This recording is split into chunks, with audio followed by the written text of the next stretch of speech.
Loaded potato poppers, great for a party or happy hour.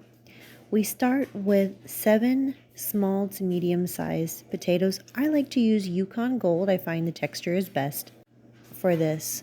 We're going to wash and peel them, cut them up. You don't have to cut them, but it just makes it faster in the boiling process. I put enough water in the pot to completely cover them, and I added a little bit of salt.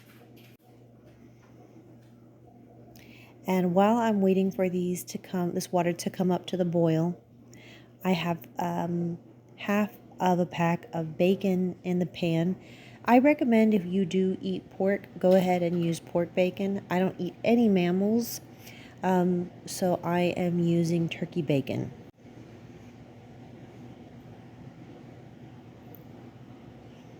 And so just fry that up until it's crispy. Even if you're a bacon fan, I don't recommend that you use a full pack of bacon. It'll just make it too fatty and it won't stay together. So use half of a pack of regular bacon. Eric made me this lovely blackberry vodka thing, and I love the mug that he gave me, Halloween themed. Okay, here I have 200 grams, that's about 7 ounces of paneer cheese. I chopped it up pretty well. You don't have to use paneer, but use some drier cheese, like a part skim mozzarella cheese would be perfect. This is the one time I don't want to use the full fat cheese for that. I also used half a pack of chopped up scallions or green onions. I used half of a brick of cream cheese. I just used Walmart brand cream cheese and I chopped that up. And then I used about 100 grams or about 3 ounces of cheddar cheese. I think I had a medium sharp cheddar.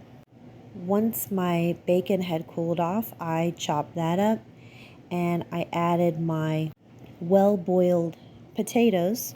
And because they were still hot when I mashed all of that up, it really helped to melt all the cheese.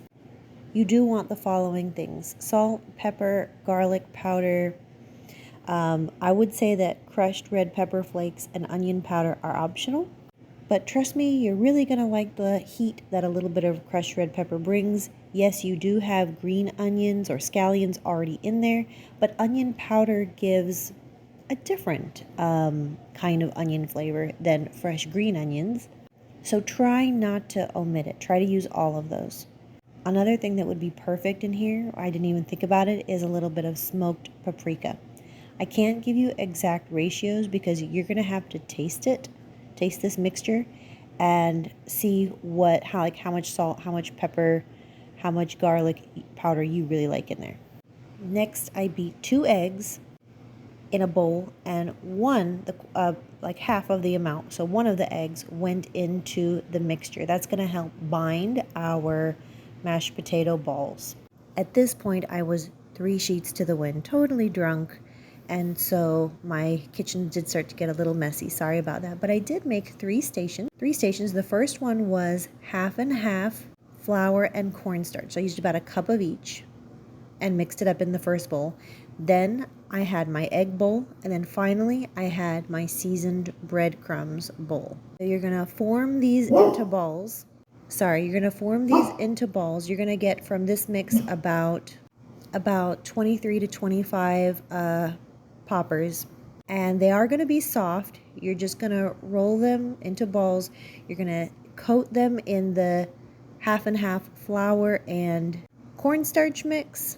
Then you're going to drop them in the egg mix, and then finally you'll drop them in the breadcrumb mix, and then in they go to the hot oil. I just use canola oil for frying.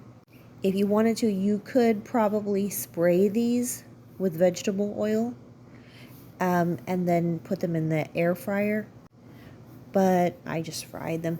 I like to dip these in a dip that I make of about 3 tablespoons of completely softened butter that I whip up with about a cup of sour cream and the remaining half of a brick of cream cheese.